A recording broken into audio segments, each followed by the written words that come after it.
This is NTV.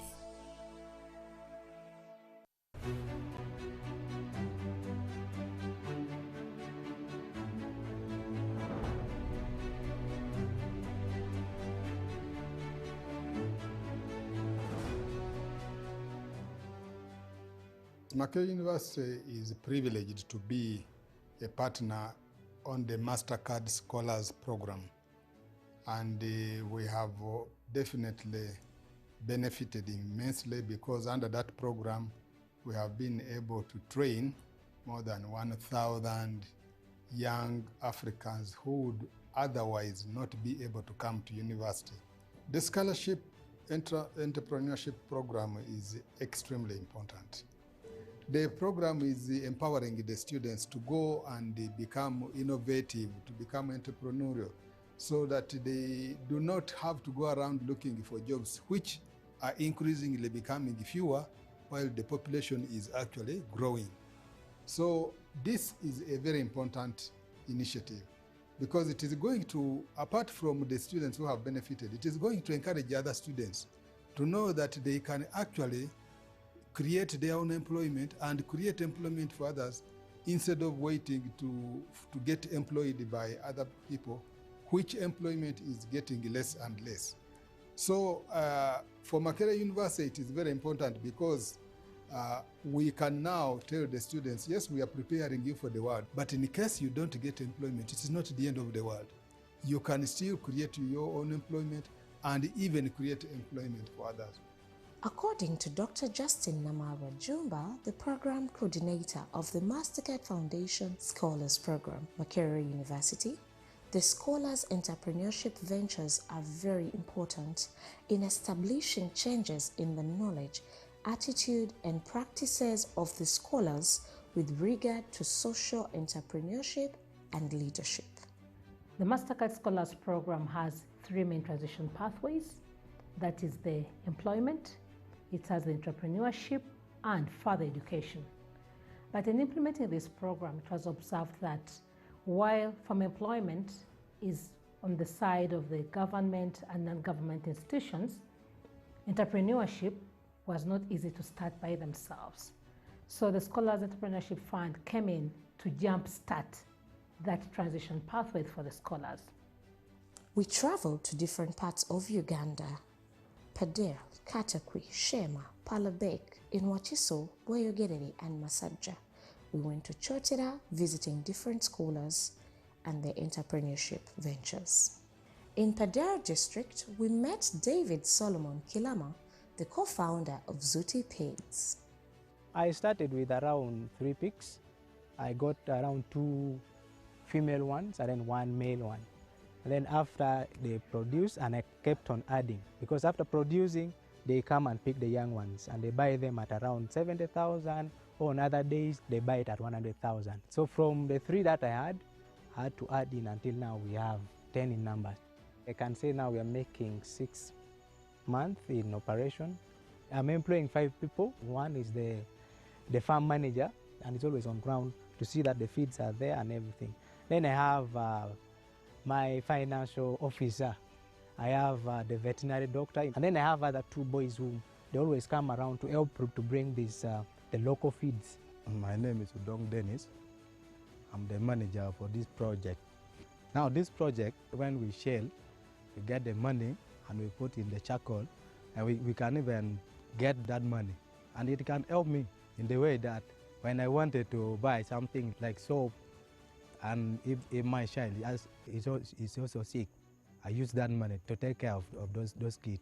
The revolving fund, we get it from the piggery. If I sell, there is a saving group that we call it bolichup in our local language, which literally means you just put and then you try to forget. But at the end of the day, if you want to get the money, you can get. Now, where do I get this money from? After when I've sold some of the pigs from here, what I do, I put all the money in the saving group so that the people around can get some money to do some of the things. Then at the end of the day, they come back with 10% what? Interest onto it. The project has impacted positively my life because at any time if I need money, I can easily get some money from here. We also went to Palabek, Ogil in Lamore district, where we met Godfrey Kilama of Sinem Share Uganda Enterprise, a social venture that operates in a refugee camp. The project started last year in August. It is now running for 1 year. We are like 4 running this project. Now here we have employed 2 technical operators. I'm by the name Achai Dennis. My work is to maintain and repair these machines. We get clients within the refugee camps, majorly, but sometimes we get from the host community, which are within the Akworo parish, more especially Akworo Central Village.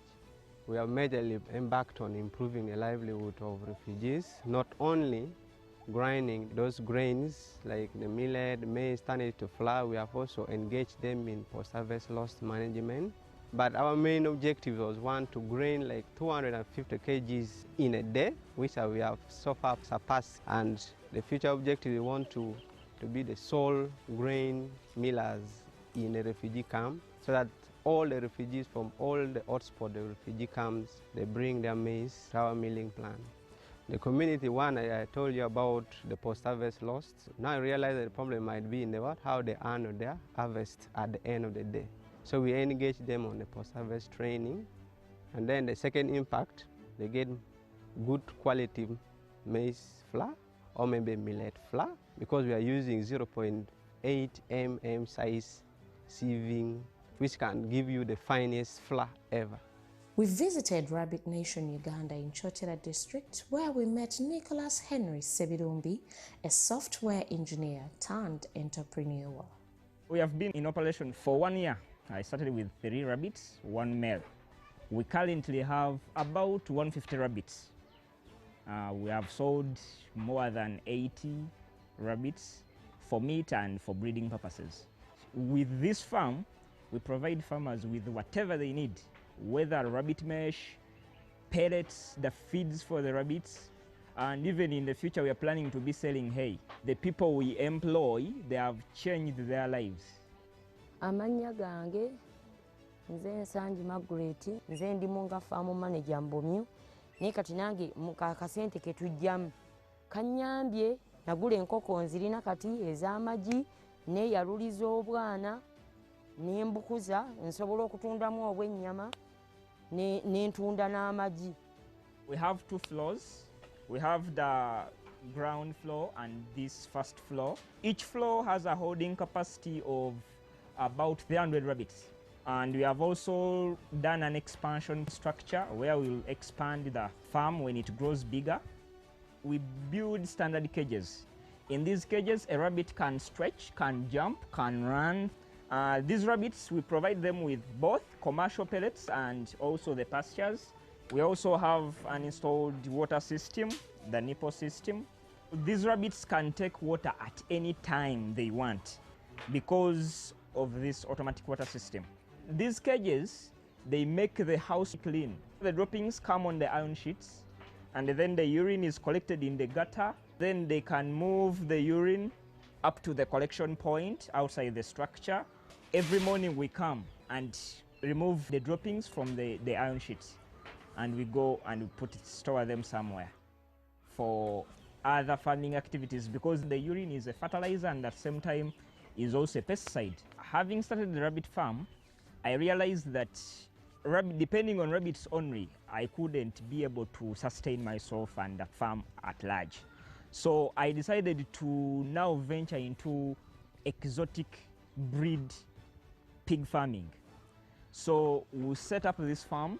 This farm uses modern technology whereby you don't need, even if you're not available, you just get 1 person to feed the pigs and also to clean. For the water, the pigs have automatic water system. The water is available 24/7. This is a breeding center, and we have already started selling piglets. In total, we have 11 pigs. I took time and I did my research. I watched videos on YouTube. Then I did the plumbing for the water system. So far, I'm glad that I've been able to set up these automatic water systems to 4 farms. Here, I do provide knowledge. I do train farmers at no cost. And when we go to install these water systems, I try to make sure that I do it at a lower price such that the community can benefit. In farming, we want to complete that cycle whereby the animals can feed the garden can feed the animals. We planted the asla, and when you look, we are about to harvest. So we are using rabbit droppings as a fertilizer, and we also use the urine as a pesticide. We usually spray on the tomatoes because we want to go organic. In Kakadjo Weyogerere, we met Enoch Muanguzi, the founder of Yoga Brush. Our venture was founded in 2019. We target the school-going students, though when we are hit by COVID-19, we had to swap our target market, and currently we are targeting the shoe shiners, the gents in the formal sector. Currently, we have 5 fully employed people. However, in total, we have 10. And out of the 10, 80% are ladies. We have so far sold close to 20,000 brushes from 2020 February to date. These are old cut tires. We get these wires from them. So after getting these wires, we have to make the U-staples. So these U-staples here, they are made using this, our simple cutting tool. So after making these U-pins, of course, you keep them. So we go to town and get these handles. We have them in different sizes, the large ones and the small ones.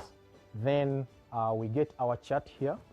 Then you put this here, and then after putting here, we have what we call the red oxide that we use to mark this.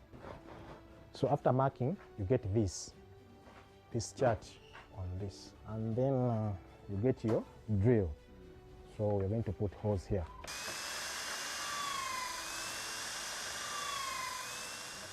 So after putting in the hose in this, so you have to come on this machine, and then you smoothen this inner part, yeah?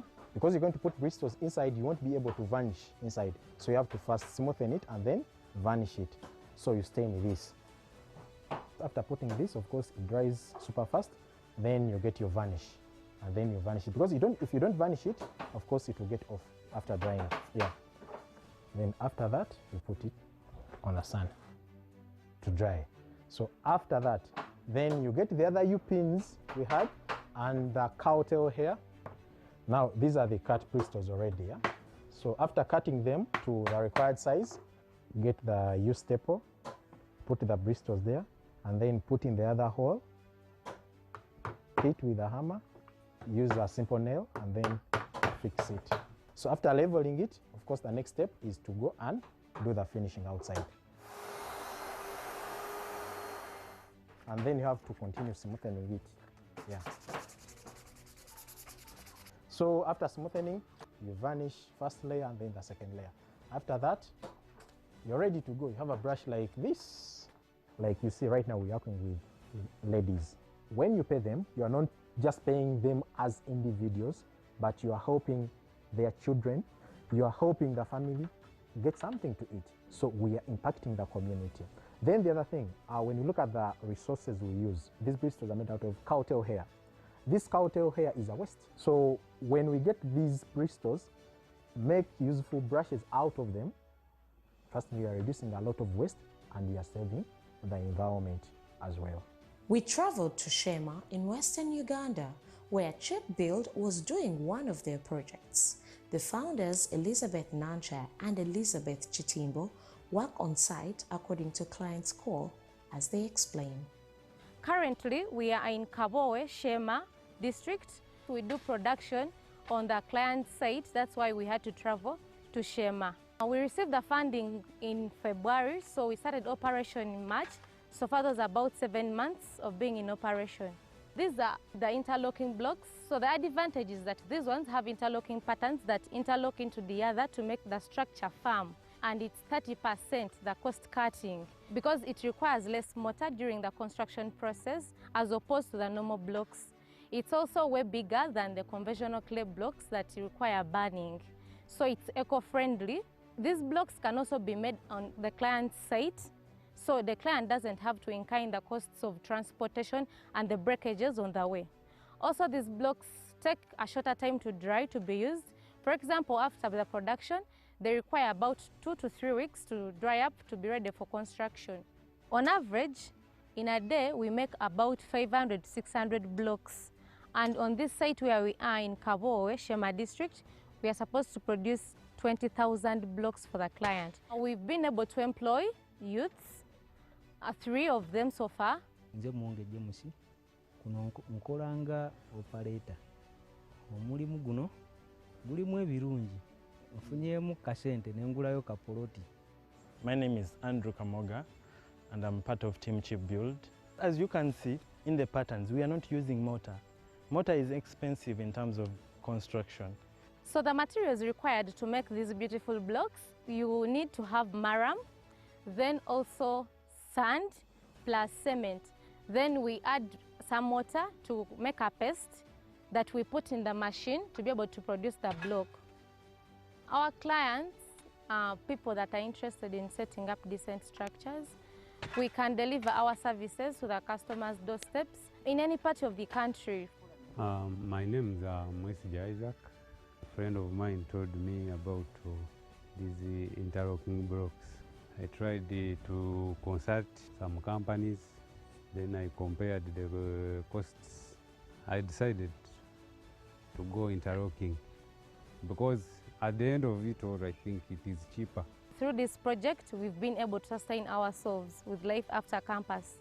As Chip Build Limited, we are hoping to partner with different construction companies so that we get different people on our team and we continue producing and meeting the needs of our clients. We also went to Masajja, Busawala, to visit Sky Briquettes, founded by Jane Nabulime. We started operating in November 2020. Our major target are the households. Due to the expensive charcoal, this acts as an alternative for them because these briquettes are cheap and are long-lasting. This is our finished product.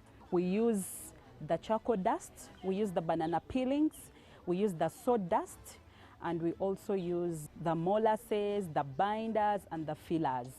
We crush the sawdust and the charcoal dust, we crush them and we get the finer products. Then after we put in our filler. Our filler is the one that is going to make this briquette a little bit heavy, and we use clay as our filler. So after that, we mix properly. We do it manually. We put it in our briquetting machine. Then we start briquetting. After briquetting, we put our product outside to dry. Our major objective, we want to make sure that someone can have a day to do something and can earn a daily income. Amanya gange bampita Kawesi Muhammad. Nkola wano mweno product era ng'ennyambye nnyo okunkyusa okusinga ku mize emikyamu. Nali muyaaye naye sikyali muyaaye nnyo olw'ensonga nafuna ekyokukola ne nfuna omulimu ogusobola okubeezaawo obulamu bwange. We have been able to supply to other people our materials and also to improve our livelihood. In a day you can sell, someone can come and pick a bag of about 50,000 because the bag is 50,000. The moment we get that amount of money, we keep investing into our business. Me engaging in this project has hoped to improve my leadership skills because we have the people that we employ and we supervise them, we tell them what to do. In Katakwi district, we met Julius Okrut, the founder of Omusogun Village Farmers. Omusogun Village Farmers focuses on improving the well-being of the local communities, majorly the poultry farmers, through brooding improved quality poultry chicks, craylers, and then we sell them to the local community at a relatively lower price. We've been in operation for a period of 9 months now, and some of the achievements that we've had so far, we've managed to set up the brooder house. All this is for brooding. The local community, we've been able to sensitize them the quality of our birds and some of the benefits that they can get from rearing these birds. For example, the quick maturing and high productivity. My name's Akilen Colin Solimoro. The first bunch of birds that I bought from this place, they are far better as compared to these local ones. I've developed that idea of coming to buy more. If you feed them well, within a very short period of time, you will just sell and get money. Our plan is to be able to reach the status of a hatchery, whereby we can hatch our own chicks within here so that we monitor the quality of our birds so that we know what exactly we are selling to the community. With the finance and support system the scholars got from Mastercard Foundation, are there any challenges they could have faced with these social ventures? Our first month of operation before COVID was a very good month. But then after COVID-19 came in, sales reduced and the revenue as well reduced. And then too, we have limited machinery. That's why we have to cut these handles from Mundeva. Then also the other thing is the people on the market, they have a poor perception about Ugandan products. That's why when we take our brushes, even if you put a sticker, those wholesalers will remove the stickers because they tell the people who buy our brushes that these brushes come from Kenya. Our major challenge is, due to the current situation, transport. You have to get the raw materials. Transporting them to our site becomes a challenge. We incur a lot of money.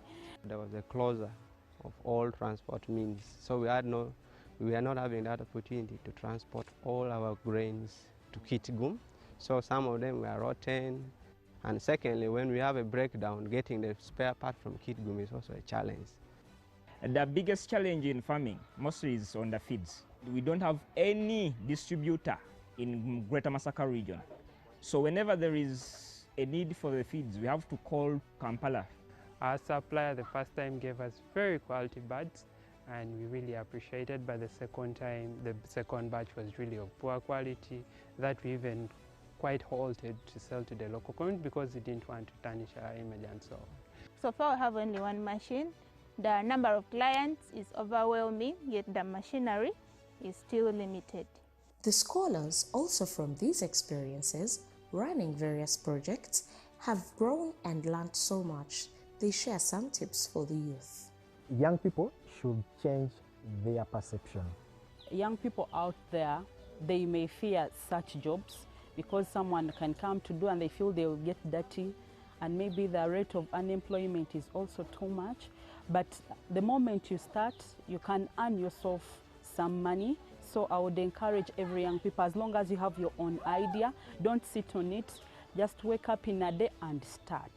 Opportunities are always in the community. Where there is a challenge, there is always an opportunity. If you have like an entrepreneurship mindset, you can always see where there's a niche and you capitalize on that. Jobs are not there. You may try to look for it, and it may take you long, but at least you have to try to start out something.